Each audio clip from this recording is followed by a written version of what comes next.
wonderful seeing all of you. And, really, this is one of the most important decisions that you will make for your lives and the lives of your children. It's incredible to think that in the entire greater LA, if you take a counting of how many Jewish children are able to have a Jewish education, I'm talking about including the Orthodox, Conservative, Reform, any type of Jewish education, there is less than 5%. Less than 5% of Jewish children are getting a Jewish education. And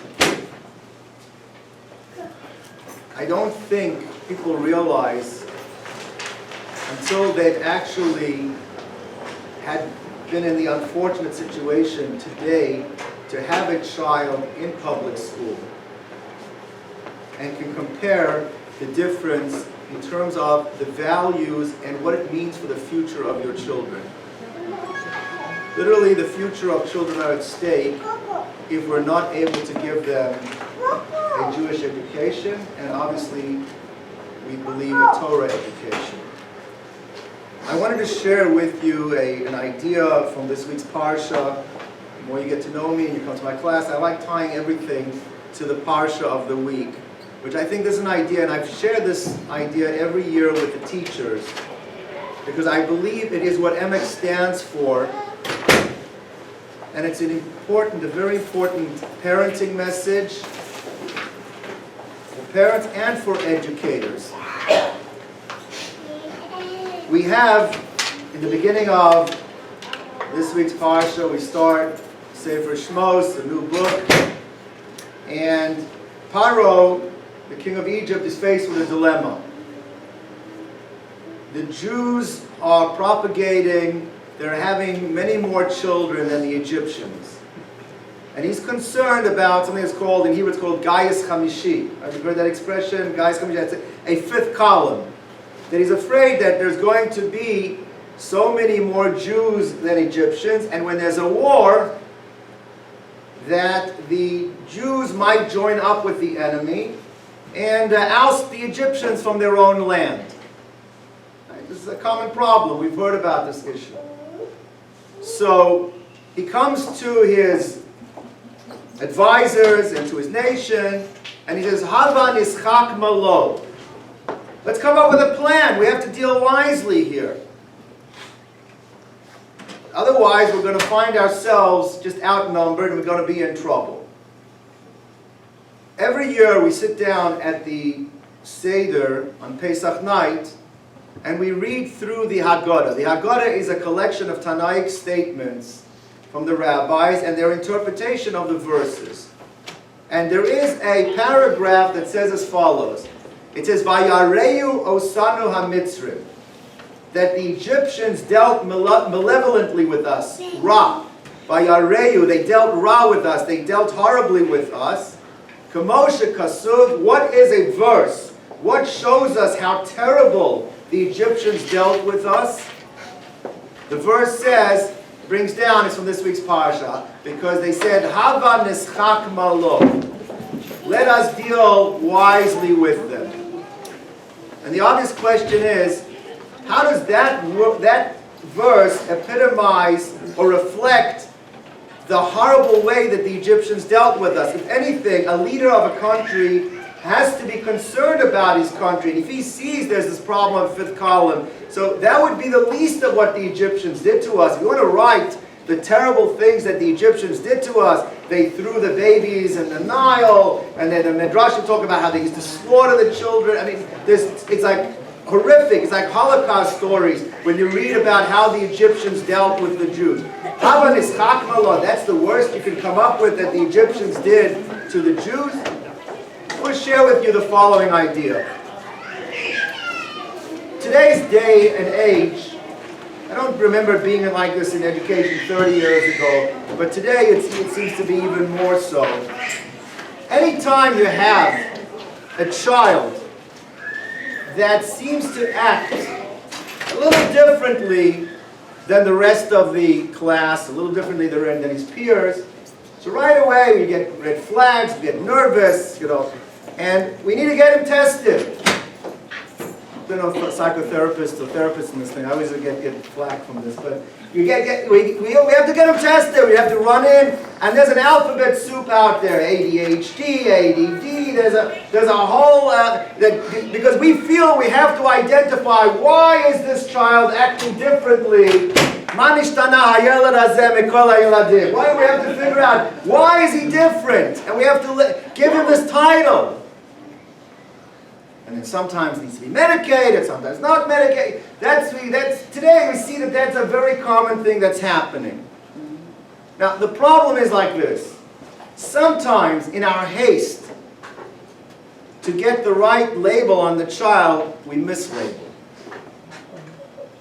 You destroy a child. You now identify a child with something that really that's not what he has. Now don't get me wrong, there is a tremendous amount of knowledge out there that can help children cope with these differences and their educational differences, emotional differences. It's out there. But even when we get it right, which hopefully is more times than we get it wrong, there can still be a major problem. What's the problem? Is that too many times, instead of realizing that we have a child that might have a problem, we start labeling the child as a problem child. I'm going to say it again because it's very important. That instead of realizing that you have a child that has many positive abilities and many talents and happens to have a problem maybe in one area, we define the entire child by that problem. So instead of a child with a problem, we now created a problem child. And that becomes the problem not only in terms of how we relate to the child, but it becomes even more problematic because that's the way the child starts seeing himself, how he defines himself. It is so important, and I think this is something that is stressed here by the administration and hopefully carried through with the teachers. You teach whole child. Yes, there are issues in one area, and that's why we differentiate. The whole idea that everyone is different. Kamosh, it says, the Chazal tells Kamosh, Ein Part Sufeim Sham, the same way they don't look the same, they don't think the same, they don't feel the same. Everybody is different. We have to be so careful not to define and label a child by that difference and make him into a problem child instead of a child with a problem. This is what Chazal are telling us what happened with Pharaoh. Think about it. A couple of generations before, Yaakov Avinu, Yosef, they saved the entire Egyptian economy. They saved all the Egyptians. How can in a few generations you get to a point where they're committing genocide? How does that happen? And Paro was a genius. He was a psychologist. What Paro realized is that in order for that to happen, and this starts with Paro, we all think it happened with Hitler and the Nuremberg laws. Paro started the concept that the Jews are a problem, a Jewish problem. When you can start demonizing and dehumanizing and showing how the Jews are a problem, so then it's easy to go to the next level and do what they did. Hava nischak malo, let's deal wisely, was the plan to show that the Jews are a problem. He labeled us as a problem. Till today, there's no community in the world that you're going to go to that you won't find people that think everything that happens that is wrong is why? It's because of the Jews, because the Jews are a problem. That started with Paro. So the Haggadah is telling us the worst thing in the world that the Egyptians could have done to us, more than killing our babies and more than killing us and the backbreaking work and all of those terrible things, because that lasted one generation. What stigmatized us till today is labeling the Jews as a Jewish problem. That is what Paro did to us. And that's Hava Nischak Malo. And that's what the worst thing, the Baal HaGadah saying is the worst thing. The point that I bring out for us as parents, and we know this is parenting 101. You don't tell a child that you're a bad child. You tell a child you did something bad. You did something bad because you're not defining the child by what he did.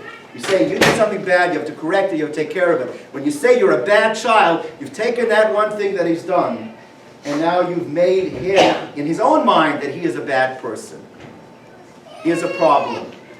And I think that is one of the messages, and you'll hear a lot of wonderful things that are going on. But the idea of being able to see the good, seeing the ability, seeing the talents, recognizing there are differences and they have to be dealt with, but not defining the entire child by those differences. And I think that this is an important message in general to the environment here in the school. One of the reasons I took this job 5 years ago is because of the diversity of the parent body and the children.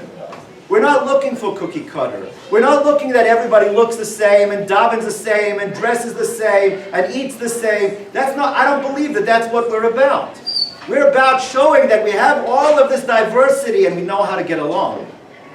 We can respect what everyone has to have. Showing that sense of respect and appreciation. And that permeates throughout. And we expect that from the parents, and the parents expect it from us as administrators, and we expect it from your children. Derech Eretz Kadma LaTorah, our sages tell us. That being a mensch, dealing appropriate, even comes before the study of Torah. Because the study of Torah means nothing if a person doesn't have Derech Eretz. And Derech Eretz is respect. Respect means that even if you don't necessarily keep kosher at home, you come to school and you send your kid with kosher food. Because that's respecting everybody else there.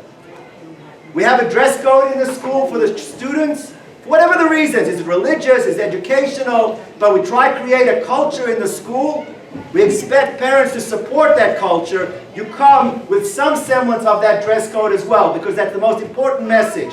I cannot teach your children respect if you're not teaching your children respect. I used to have the head of the school in the last place I was at, Rabbi Mordechai Shifman. He said, a school is not a laundromat. You bring the clothes dirty, they go home dirty.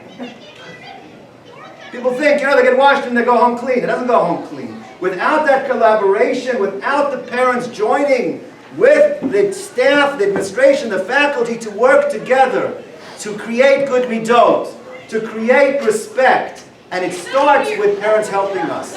Even if you don't believe in something, I'm not judging you. We're not judgmental. I'm not going into your house and telling you what you need to do. You don't wear a kippah? Wonderful. Please God, someday you will. But that's not something that I'm going to come down and say, oh, you're a bad person. We don't do that. But you come into school where we require the children to wear a kippah.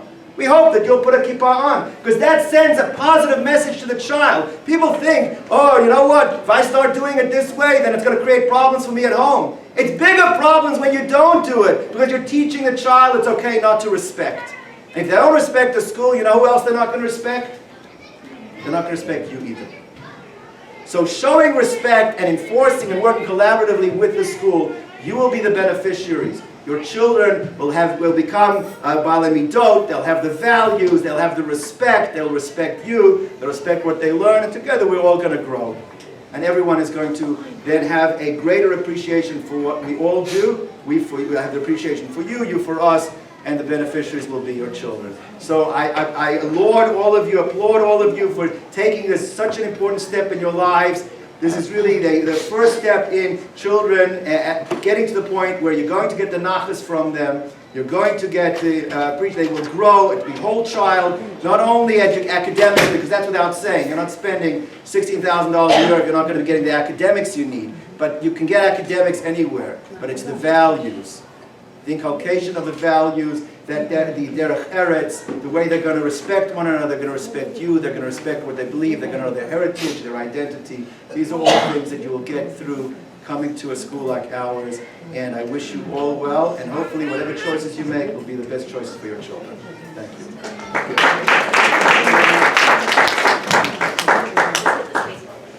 Okay.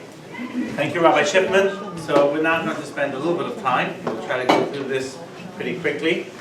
Just sharing with you what your children will go through, what you will be experiencing here at Emek. This is not just about pre-first. We'll touch upon pre-first.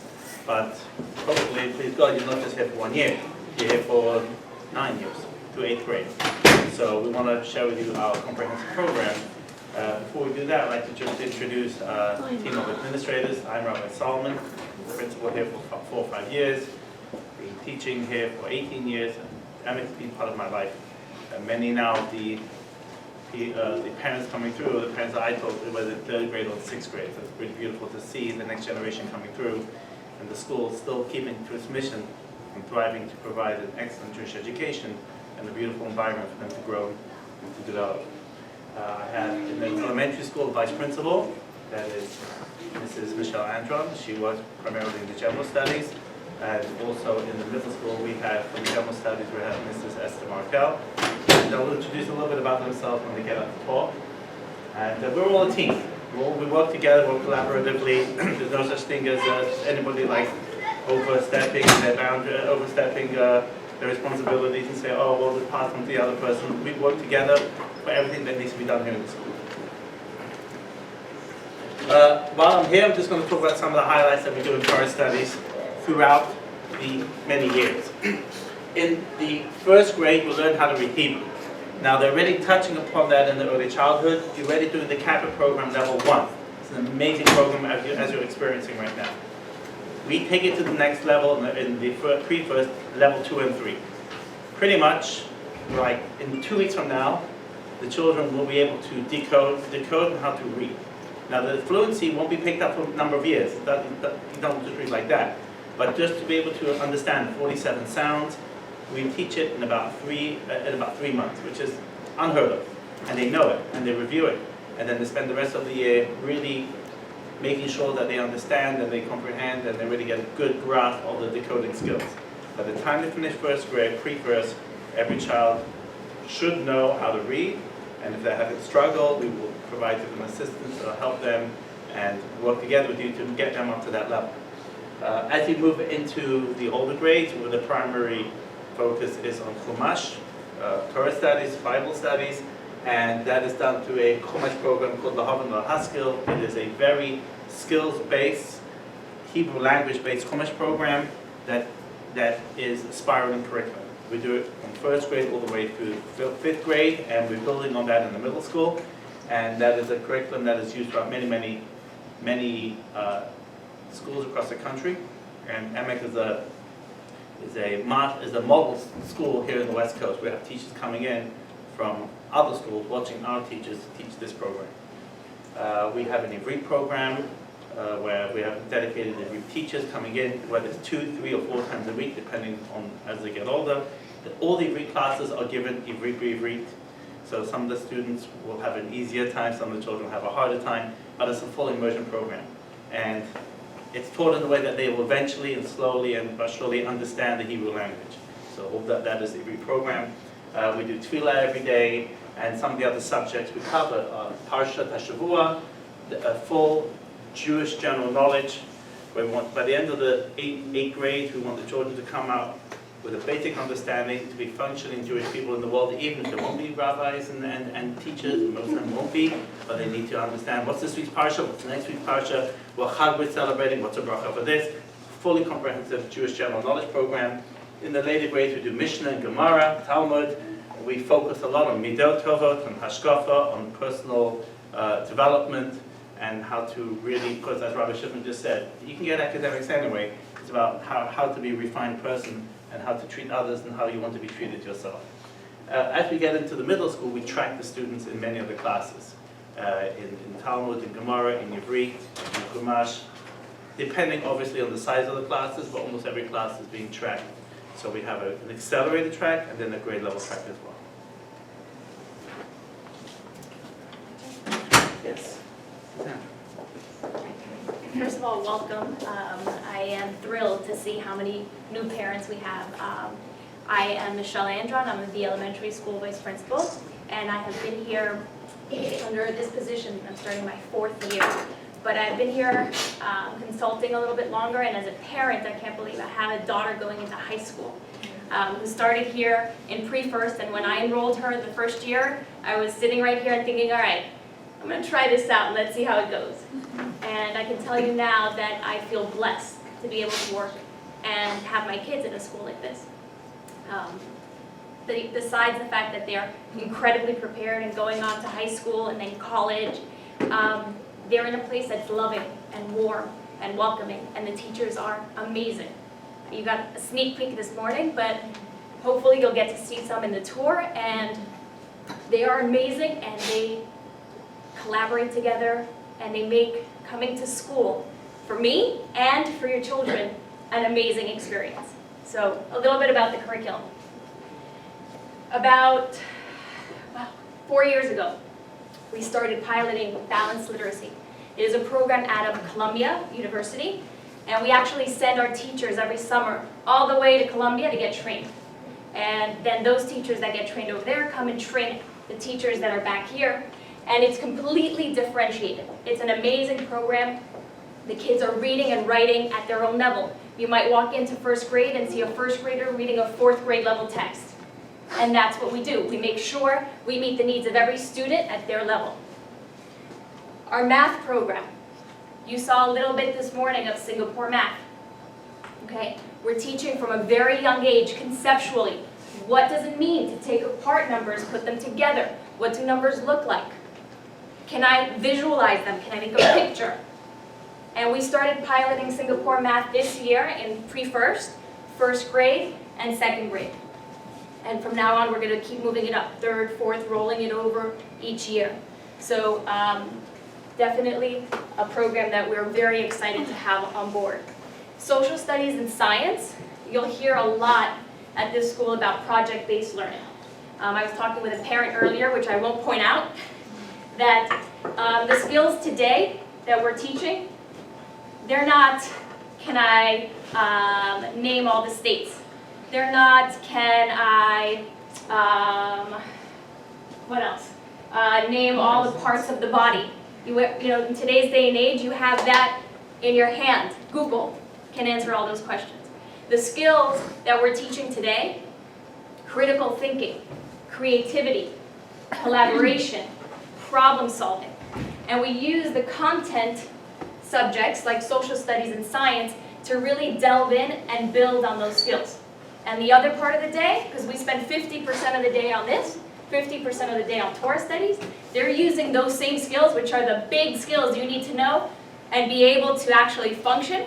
You know, when you go out for a job, they don't want to know whether you can name the 50 states. They want to know, can you get along with others? Okay, they want to know, can you problem solve? This is a problem I have, can you fix it? And a lot of those skills are the skills that we're embedding into our Torah studies curriculum as well, that Rabbi Solomon just spoke about. And one other big thing you'll see as you walk around the school is our integration of technology. We were very lucky last year. We got a significant grant from a company, an institution called SIGE, Centers for Initiatives in Jewish Education. And they are allowing us to be the pilot school for what's called blended learning. Blended learning is a way of teaching where you have computers in the classroom. You'll see about 8 to 9 computers depending on the classroom you go into. And the teachers teach in a rotational model. So they'll start off the lesson with a mini lesson, whole class, and then they'll break the students up based on their levels, based on what they need. And you'll see a group of students at the computer using a program called Success Maker, and I'll explain that program in a second. Then you'll see that a group of students with a teacher working in small groups on whatever skills that small group needs, and usually another teacher with a teacher assistant or a co-teacher working on the skills they need, and then they rotate. Okay? We've learned with all the research, we focus a lot on professional development and staying current, and the current research shows that kids learn best in small groups. So this facilitates that. The Success Maker program was developed by Pearson a few years back, more as a personalized tutor.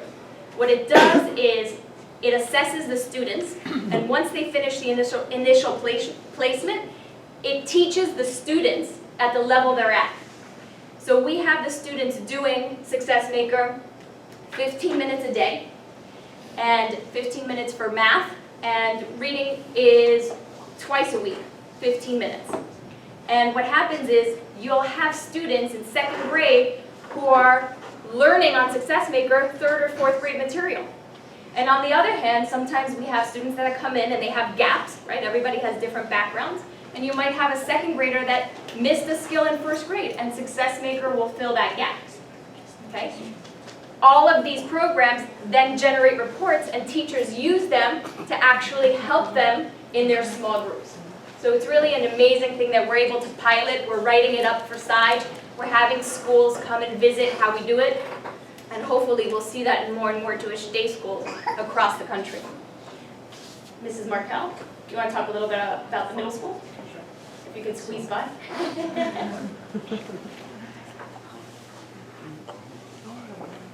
And about yourself. So we have a few years till middle school. So, and I'll go through this a little bit, but I want to tell you a little bit about my vantage point, which is a little different than Rabbi Solomon's. And Sandra is a teacher here. Not a teacher, a parent here. That's what I meant to say, a parent here. And I'm in the grandparent stage. You see, I was a Emek for 23 years. My own children, 5 of them, graduated from Emek. And now they're parents themselves. And they're looking at schools through their own lens. And the things that I keep hearing from my own children is, wow, Emek is such a professional school. Wow, Emek teachers really care. These are the things that they've carried with them through their lives, and now as adults, and they're dealing with their own schools, they're seeing that it's not always like that. And you could say to me, okay, Esther Markel, that was a generation ago. How do we know it's still the same? Because I can tell you that. I'm coming back after more than a decade of being away, and I see, yes, Emek is so professional. Yes, Emek teachers really care. But beyond that, and more importantly, Emek isn't the same that it was a generation ago. Emek is on the cutting edge of everything. Emek is looking to grow, to innovate, to learn, to inspire, to see what's new out there and bring the best to our students. Emek speaks about communication, collaboration, working together, things that are going to help our students make it as they become adults. Emek staff, from the administration to the teachers to the people who work in the office, communicates, collaborates, works together as a team to inspire and to demonstrate to the kids, this is how we live and this is how we learn. So Emek has not stayed the same. That's true. I can tell my kids, Emek is not the same school you went to in so many ways.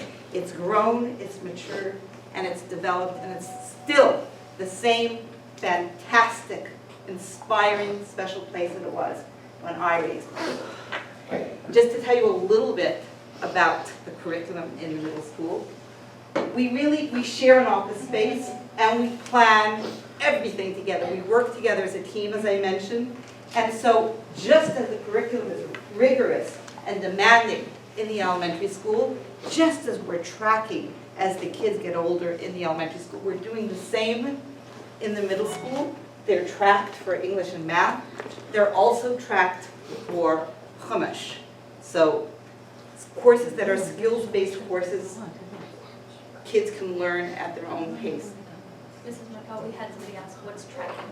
Oh, tracking means that we have an accelerated course, we have a grade level course, but I'll take it a step further. We have some kids who are even beyond accelerated in math, and they can work on a computer program through Brigham Young University and take a course that's even beyond our accelerated course. On the other hand, we have kids that are struggling in a grade level course because they have gaps, and so they can then go back and work on Success Maker to fill in the gaps that they missed somewhere along the way. So yes, as Rabbi Shifman described, every child is unique, every child is different, each child deserves to learn at his or her own pace. Yeah? Okay, special middle school Ruach activities. Where do I start? Well, if you go upstairs and you walk around the second floor, you'll feel the buzz. we're having a retreat next week with the middle school girls. They're going on an overnight, and they're planning skits and songs and all kinds of awesome activities. The boys have already had their retreat. We had a color war for the boys, a color war for the girls. It doesn't end. There are speakers who come in and inspire. The fun, the excitement, the kids don't feel like they're coming to school to sit in classes with their arms folded the way I did as a kid. But that school is an exciting, fun place to be. I'd rather come to school in middle school. Can you imagine this? I'd rather come to school in middle school than stay home. I don't want to miss it. There's just too much going on. Model UN. One of the things that Mrs. Andron mentioned is that we teach our kids critical thinking skills. We teach them how to go out into the world and articulate their thoughts and ideas and really be able to have the tools to communicate. Model UN is just that opportunity. Students who want to take that on can join the Model UN and then debate with other schools who are also working. This is an elective. It's voluntary, and a lot of our kids do jump in on this and really enjoy it a lot. Mrs. Bayer is our UN coach. She does an awesome job. Student Council. Student Council is involved in planning all kinds of different activities for the school. There's a boys' Stuco and a girls' Stuco. In addition to that, it's really an opportunity for these students to really show leadership. Actually, I'll take it a step further. Stuco is just one facet. We want every child to feel a sense of leadership. So certain students become the Stuco heads, and other students become the Chagiga heads, and other students become the color war heads, and other students become Chai Lifeline heads, so that each student has something that he or she can own that is their piece of leadership in the school, and it really brings out the best in every individual student. We love what we do. The kids, I hope, feel that love and that excitement, and hopefully they leave here going on to high schools feeling confident, sure of themselves, strong in their skills, academically, socially, critical thinking skills, and ready to move on in life. I'll take turns on this. So these are just some school-wide highlights. A lot of this we've already covered, so we're going to go through it quickly. As we mentioned several times, we have a differentiated program. Every student here comes in needing different things. Our job as educators is to make sure we give each student what they need. One of my favorite quotes is fairness is not everybody getting the same thing, it's everybody getting what they need. And that really is at the core of our mission here at Emek. We do have a gifted program at the school. It is through our talent center, through the library. The students who are identified as being gifted or accelerated, aside from being on an accelerated pace and success maker, aside from being in an accelerated group inside the classroom for math or for reading, we also have a pull-out program. Okay? On the other